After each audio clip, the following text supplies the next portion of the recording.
You will hear a man called Tim and a woman called Laura discussing preparations for their holiday. First, you have some time to look at questions 1 to 6.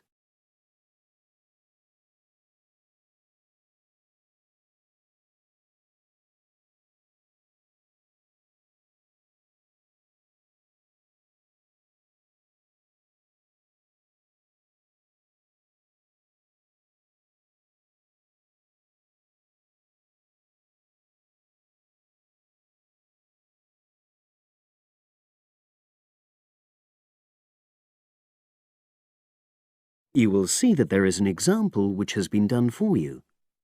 On this occasion only, the conversation relating to this will be played first. Our plane tickets arrived this morning. It reminded me how much there is to do before we go. Let's write everything down, shall we, so we don't forget anything? Yes. And last time we went away, we almost forgot to collect our currency from the bank.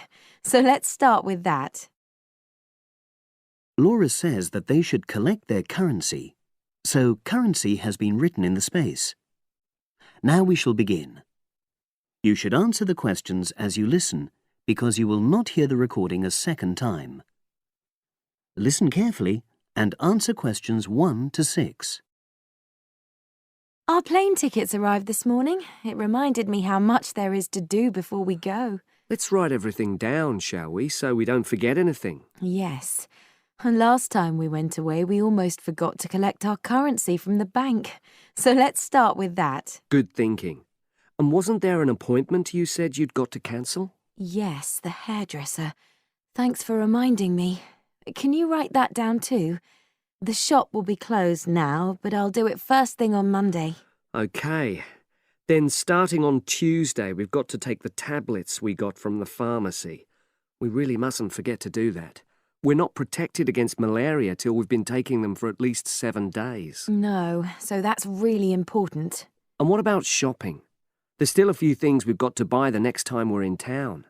We need some more sunblock, don't we? We've only got that Factor 10 stuff. It won't be strong enough. I've already bought that. But what we do still need to get is sunglasses. The ones I've got aren't good enough, and I don't think yours are either. OK, I've noted that down. And I think I'm going to get another bag too, just a small one. We always seem to come back with more things than we take. Should we get an extra lock for our suitcase as well, just in case the one we've got breaks? They don't seem to last long. Yes, they are a bit flimsy. OK, right. Oh yes, and we need an adapter for our electrical things, your hairdryer and my shaver. The plugs on them are bound to be the wrong type. We could get one at the airport. They always have them there. Well, I'd rather get it beforehand, so I'm writing it down. And then I think that's it, isn't it? I think so, as far as shopping's concerned. But we also need to order a taxi to take us to the airport. We should do that well in advance. My sister left it too late and she had to take the train with that huge suitcase of hers. I know, she really struggled with it. Before you hear the rest of the conversation, you have some time to look at questions 7 to 10.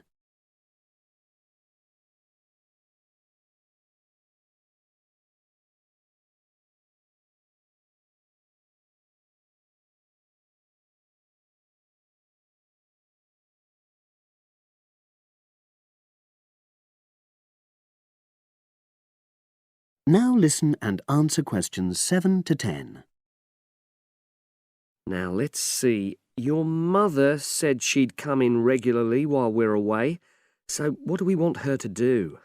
I'll write some instructions and we can give them to her tomorrow. Good idea. Well, the cat's the main thing. OK. Feed the cat. We ought to leave her the vet's details as well, just in case there's a problem. Yes. Have you got them handy? Hang on, I'm just looking. Yes, his name's Colin Jeffrey. Is that spelt with a G? Actually, it's Jeffrey.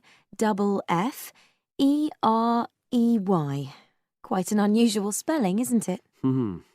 And his number?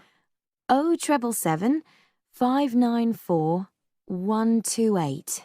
It's a mobile. OK. And you should write down where it is. It's 4th Street, not sure what number, but it's next to the bus stop, isn't it? That's not a very good landmark, but it's on the other side of the road to the church, so I'll tell her that. Let's hope she won't need a vet anyway. Yes. Right, apart from that, there are the plants to water. Ask her to make sure they don't dry out. Oh, yes, and I've already mentioned the problem with the boiler, and your mum said she'd come round to meet the heating engineer and let him in. Yes, it's a lot for her to do, but we really need to get the problem sorted out. And the earliest date I could get an appointment was April the 30th. Isn't it the day after we go? Yes, we leave on the 29th, and she'll have to hang around till the job's finished. Oh, well, she won't mind, I'm sure. She likes helping people out. Yes, she does. OK. That's it then, I think. Unless you can think of anything else. Not at the moment. Leave the list there and I'll add to it. That is the end of section 1. You now have half a minute to check your answers.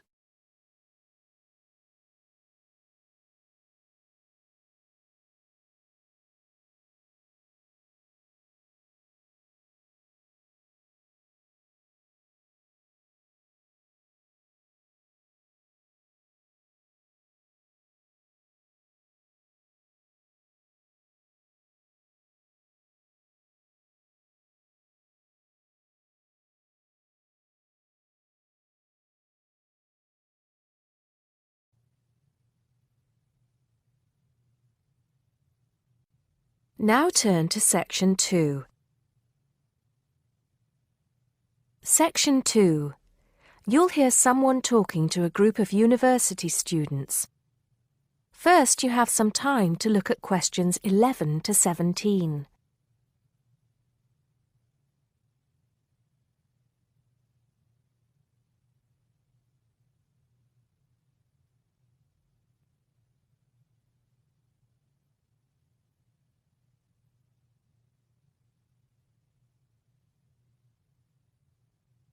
Now listen carefully and answer questions 11 to 17. Good morning, everybody, and welcome to Upton University.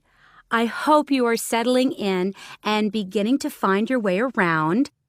I know how confusing it can be when you start life at university, and that's why we have Freshers Week to help you find your feet. Before I go any further, I should perhaps introduce myself. My name is Sally Jackson, and I am the Secretary of the Students' Union, which has organized this week of events for you. You will usually find me in the office on the first floor of this building when I'm not attending lectures. Anyway, down to business. Of course, there are a few things that you are obliged to get done during your first week here. But once you've opened a bank account, if you haven't got one already, seen your director of studies to discuss which courses you are going to take, and signed up with a doctor, there will be plenty of time left to enjoy the events we have arranged for the week. And have we got a lot lined up for you? Throughout the week from Monday to Friday, every morning starting at 10 a.m., there will be orientation and welfare events. These will include tours of the campus, which, as you have probably noticed, is the size of a small town with 9,000 residential students, as well as sessions on developing study skills.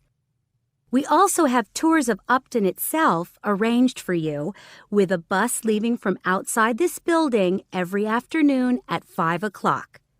There are a number of interesting things to do and see in and around Upton, so you can expect visits to the castle and museum as well as the popular Ghost Walk. You'll need to sign up for this one, as numbers are limited.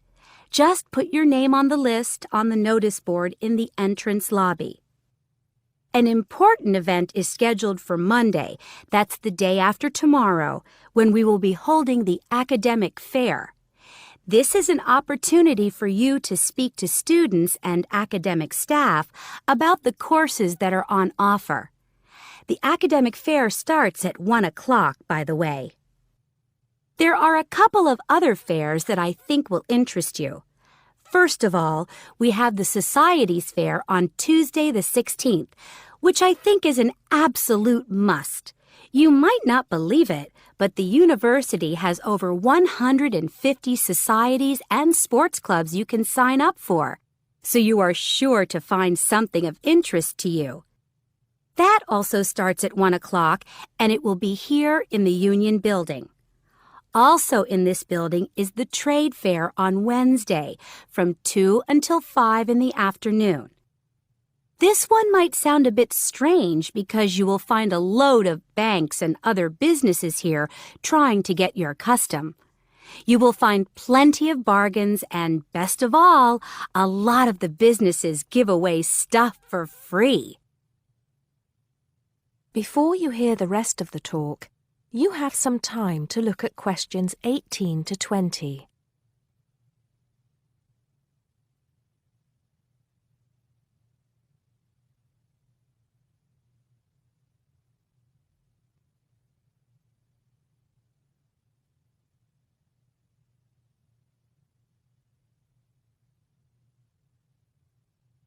Now listen and answer questions 18 to 20. We've also got a great entertainment program lined up for you, starting tonight with our welcoming party. We have a top band lined up for your entertainment, but I'm not allowed to say who they are. All I can say is that I am sure you will not be disappointed. So come along to Blackmore Hall at 9 o'clock this evening to get your university experience off to a flying start. Just one point. I'm afraid this event is limited to freshers only. Because of space restrictions, you can't bring a friend tonight. Sorry about that. There's more fun and games on Monday in the Cotswold Theater here on campus. We have booked two of the cleverest comedians in the country, Paul Frazier and Jenny Brown, for a 3-hour show. Paul has assured us that he and Jenny have packed the show with new material, and as they always get rave reviews for their shows, I think we can look forward to an evening of great entertainment. That's in the Cotswold Theater on Monday evening at 7:30. Moving along a bit, on Thursday there is an important date for your diaries. This is the official Freshers opening ceremony, when the dean welcomes you to Upton University. So remember, Thursday the 18th from 2:30 to 3:30 in Blackmore Hall. You certainly should go to this one, and by the way, light refreshments will be available. At the end of the week, on Saturday, you have the chance to dress up in your smartest evening wear for the official Freshers' Ball. Actually, although it's called a ball, it is quite a relaxed affair, so we are more than happy if you turn up wearing jeans and a t-shirt.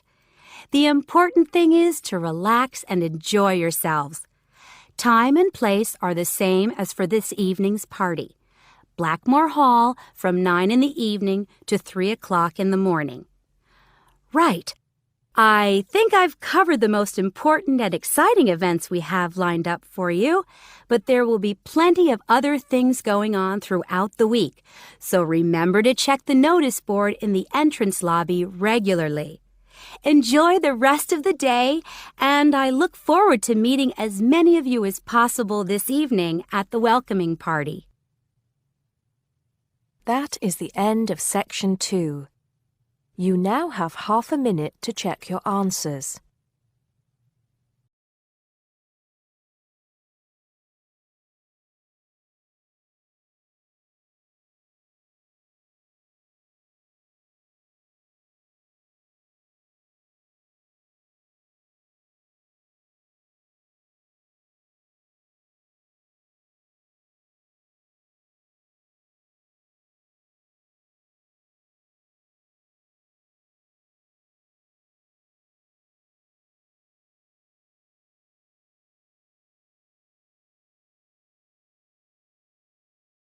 Now turn to Section 3.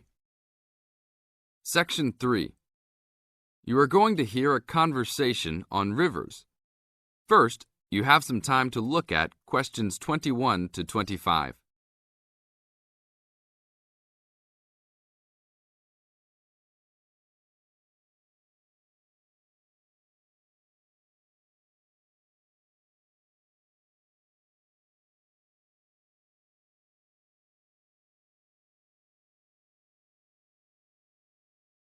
Now listen to the tape and answer the questions. Please tell me about the current state of the Amazon. We have increased deforestation, increased human population relating to deforestation, and a role of fire in the Amazon on a scale that's never been seen in history. At the same time, you can see progress in trying to counter that negative trend. How do you see this? We see this in the creation of national parks and indigenous areas, and efforts to fund sustainable development activities for locals. We see both good and the bad, and it's going to be a race to finish. I understand that you started the Minimum Critical Size of Ecosystems project. Could you tell me about it? A number of years ago, it became apparent that those practicing conservationists didn't have the scientific information available to properly design a conservation area. They didn't know how big it had to be, right? People were learning that as forests fragment, the fragments begin to shed species after they become isolated, so they end up becoming poor examples of what they had been. This relates to the size of the fragment. Do people still study this? Yes, there is a rich subfield of conservation biology that looks at the efforts of fragmentation. One of the consequences is a general policy response to set up protected areas that are fairly large, something on the order of 1,000 square kilometres.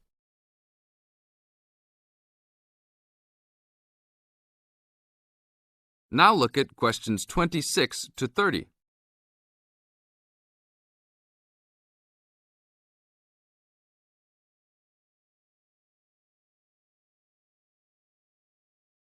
As the talk continues, answer questions 26 to 30.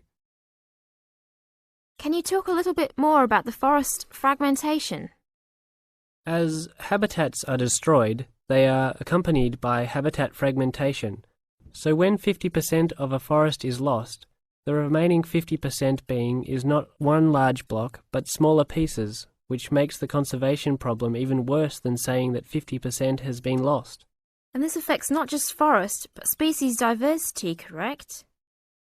In terms of species loss, we can't give you precise numbers about how many species are lost because of these fragmented landscapes, but we're beginning to get close to where we can make that estimation.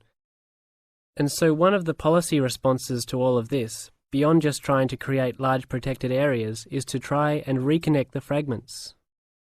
You've been active in many projects studying the Amazon region over the years. Can you tell us about that process of understanding the Amazon? When people first started looking at conservation priorities, there was not much information about the geography of plant and animal species. One of the first clues was an analysis done in 1969. This looked at bird species and found geographic clusters of species which occurred nowhere else. And those are priority areas for conservation. Was this when people began prioritising refuges? Yes, it was the first time that someone looked basin-wide at priorities, giving priority to so-called refugean areas. Was this when the new trend to use geographic information systems, or a GIS, started? That was in 1990 after we worked out a whole set of biological and conservational priorities and produced a big map using GIS. What are some of the things that GIS does? Well, there are several advantages of using a geographic information system. First, you can continually update the system so that it's now a constantly changing picture. You can actually watch changes. Then you can include large amounts of data, including information about the vectors of development. Roads, railroads, pipelines, hydroelectric projects, etc. And finally, because it is accessible on the internet, it makes this information available to anyone who's interested. This is the end of Section 3. You now have half a minute to check your answers.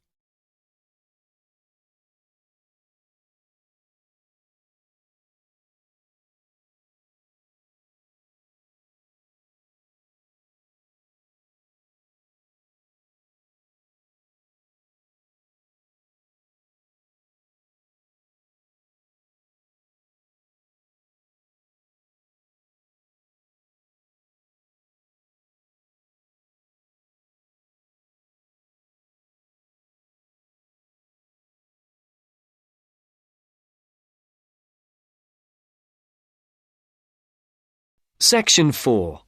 You are going to hear a talk on the writer Charles Dickens, given by a university lecturer to a group of students.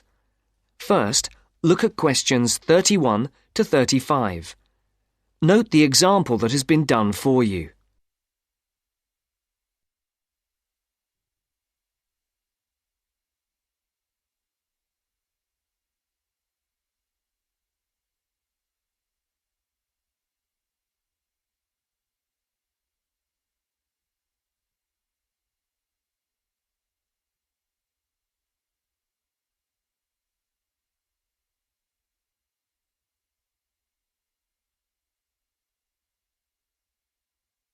As you listen to the first part of the talk, tick the appropriate box for questions 31 to 35.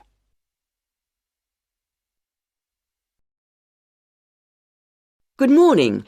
My name is Professor Sarah Lennon, and I'm here today to talk to you about the works of one of the greatest writers in the English language, Charles Dickens. He wrote many books, and if we bear in mind that there are over 2,000 characters in his stories, we can get an idea of the complexity of his work. I've selected one novel from your reading list that I would like to talk about to illustrate his genius, namely Dombey and Son. But before we look at this work in earnest, I thought it might be a good idea to have a quick look at his life, and also at a few of the major events that happened during his lifetime, so that we can try to put his writing into perspective. Dickens was born on the 7th of February, 1812, at the time when his father was working in Portsmouth Dockyard. His father was transferred to London in 1814. To help give us a picture of the time Dickens was born into, it's worth noting that in 1814, when Dickens was 2, the first efficient steam locomotive was constructed in Newcastle upon Tyne. Then, in 1817, the year that Queen Victoria was born and Waterloo Bridge in London was opened, the Dickens family moved away from London. And to give Dickens' life a literary perspective, in the following year, works by other famous English writers were published: Jane Austen's Northanger Abbey and Persuasion, Mary Shelley's Frankenstein, and Scott's The Heart of Midlothian. When Dickens was almost 10, his family circumstances changed, and in 1822 the family moved back to London.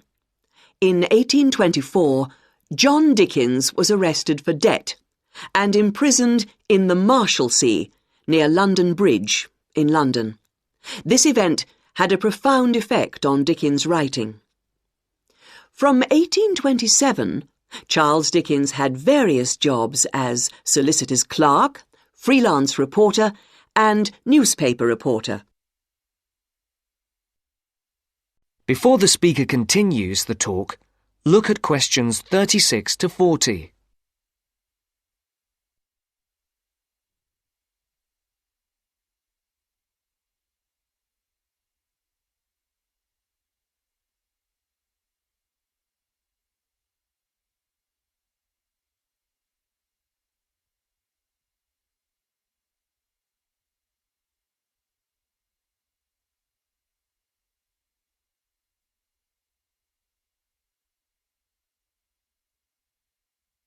As you listen to the second part of the talk, answer the questions. For questions 36 and 37, circle the correct answer. For questions 38 to 40, write no more than 3 words or a number for each answer. In December 1833, Dickens had his first story, A Dinner at Poplar Wall, published in the Monthly Magazine. In the same year, the SS Royal William became the first vessel to cross the Atlantic Ocean by steam alone. In 1836, 2 important events happened. Dickens published the first series of Sketches by Boz, and the publishers, Chapman and Hall, suggested his first novel, The Pickwick Papers. In April of the same year, the second major event took place. Dickens married Catherine Hogarth. And in 1837, the year that Queen Victoria became Queen of England and Samuel B. Morse developed telegraph, the novel Oliver Twist began publication in Bentley's Miscellany in 24 monthly instalments. You may not be aware that serialization like this was common in Dickens' time.